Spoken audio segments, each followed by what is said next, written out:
Hi, I'm going to be doing my presentation like this because I cannot figure out how to do on PowerPoint because I don't use PowerPoint.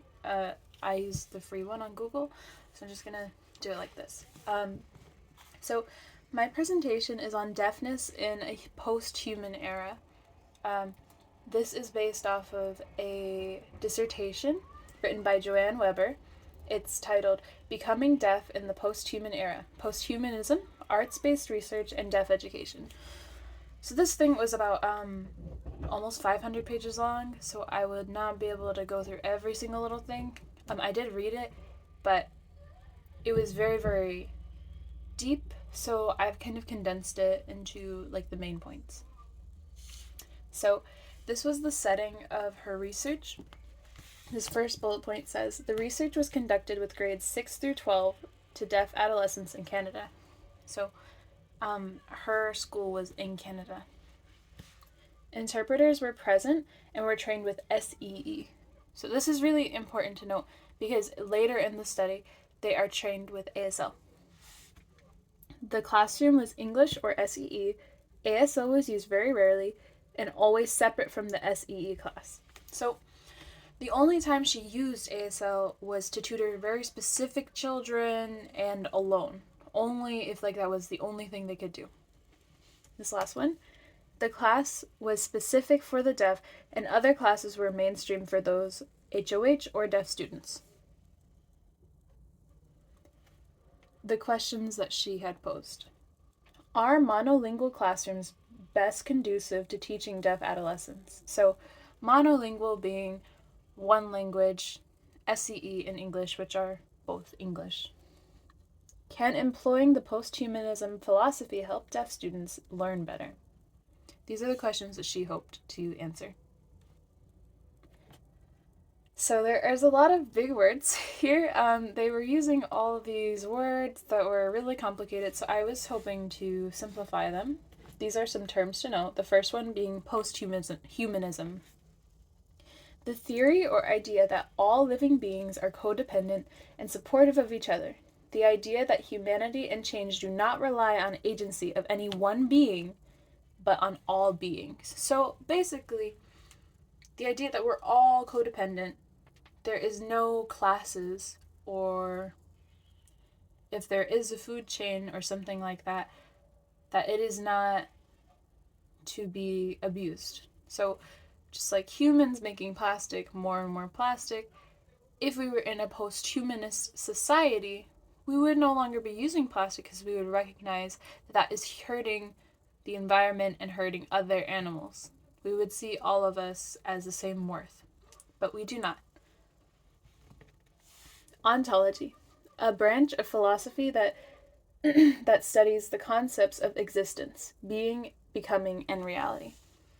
So, just everything having to do with your being. Epistemology, a branch of philosophy concerned with knowledge. So, this onto-epistemology is doing with being and knowledge. A combination of ontology and epistemology is onto-epistemology. Some other terms to know. Language deprivation, an issue that arises when a child does not receive sufficient language input to acquire or learn a language. So this is one that I would talk about a lot because deaf children in this research were often raised hearing parents. So they're spoken English to, and then in the classrooms, their interpreters were using SEE or ASL. And then when they get to high school, it would be SEE. So that was more of what was happening is that you would get ASL at school, English at home, and then when you got to high school, completely SEE, English all the time. This can result in both paths not having enough of each to express themselves or to use either language effectively. This second one, of course, you know what manualism is, but I'm going to redefine it. The educational philosophy for the deaf prioritizing signs and fingerspelling over the lip reading practice. So one thing I thought was interesting that I never really thought of before, I've always thought of manualism being specifically ASL, but Manualism is also SEE because you were using your hands, and I just thought that was interesting because I always associate SEE with English and lip reading, but it's important to note this because it comes up later. The issues. Okay. Language deprivation is very present in the deaf adolescents that she is teaching in her classroom. The education methods are through manualism, oralism, or both. So, manualism and oralism, or both. So, there was no one form of communication. It was mixed, but they were trying to make it one language.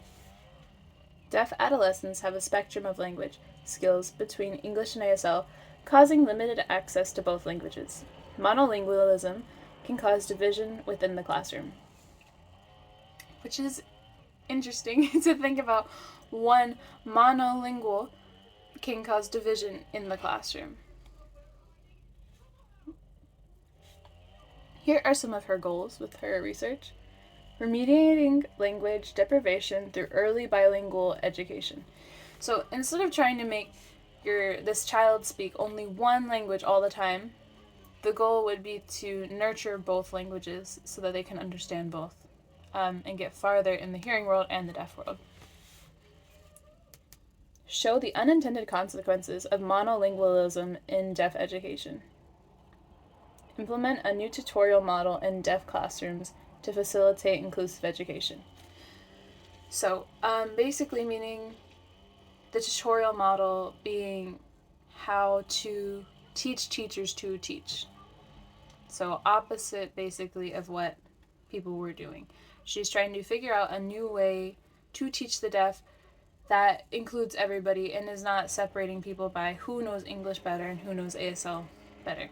One thing I noticed about this study also is that English is really prioritized and seen as more valuable, whereas if you're not mainstreamed, if you're not in a mainstream place like this, you will see ASL more valuable than English. So if you're in a deaf school, it matters how deaf you are, that you're better if you're more deaf. But one thing I saw with this is that because all the other classes were with interpreters, and it was mainstreamed except for this one deaf class, they felt like any English was better than using ASL. Even if you couldn't talk that well, if you did talk, you were like better. I just thought that was interesting. So the phases of her research, there was 3 of them. The first one, sustaining the monolingual class model. So at first, she's more observing everything and taking notes on it, basically. She's observing this monolingual model in her classroom and seeing the effects of it.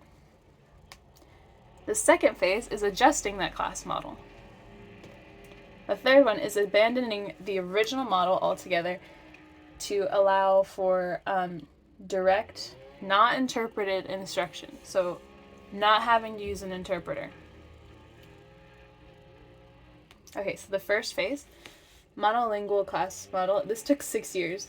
The deaf students, these are some of her observations. The deaf students did not have many friends because demands of communication by their hearing peers were too difficult to meet. Instead of making new deaf friends, they tended to focus on maintenance of their hearing friendships. The students had little to no interest in the teacher's deaf experience. All right, I thought that was really interesting. The second phase, adjustment of the monolingual class model. Students were grouped according to necessary class content required. So this group needed more language arts. This group needed more math, whatever.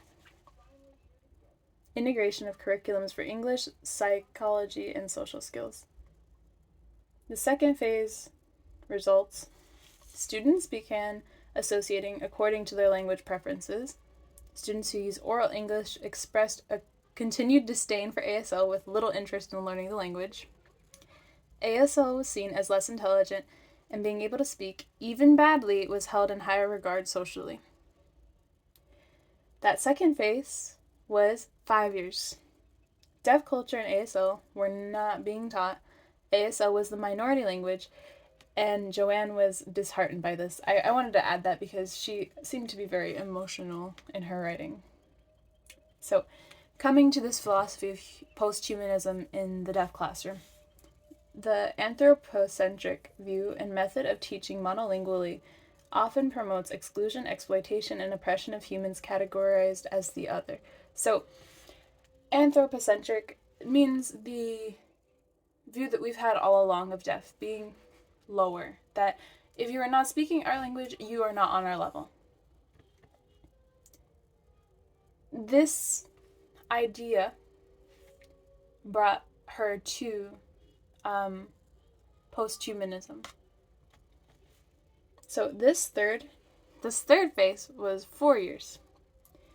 She taught through an intercultural lens rather than a monocultural lens. So seeing that there was more than one culture and working with all of them. Interpreters started learning ASL and accompanying students to all of their learning at school. So tutoring, not just their classes. She was not imposing a deficit lens on any of the adolescents. So she was not saying you're less than or anything like that to any of the kids anymore.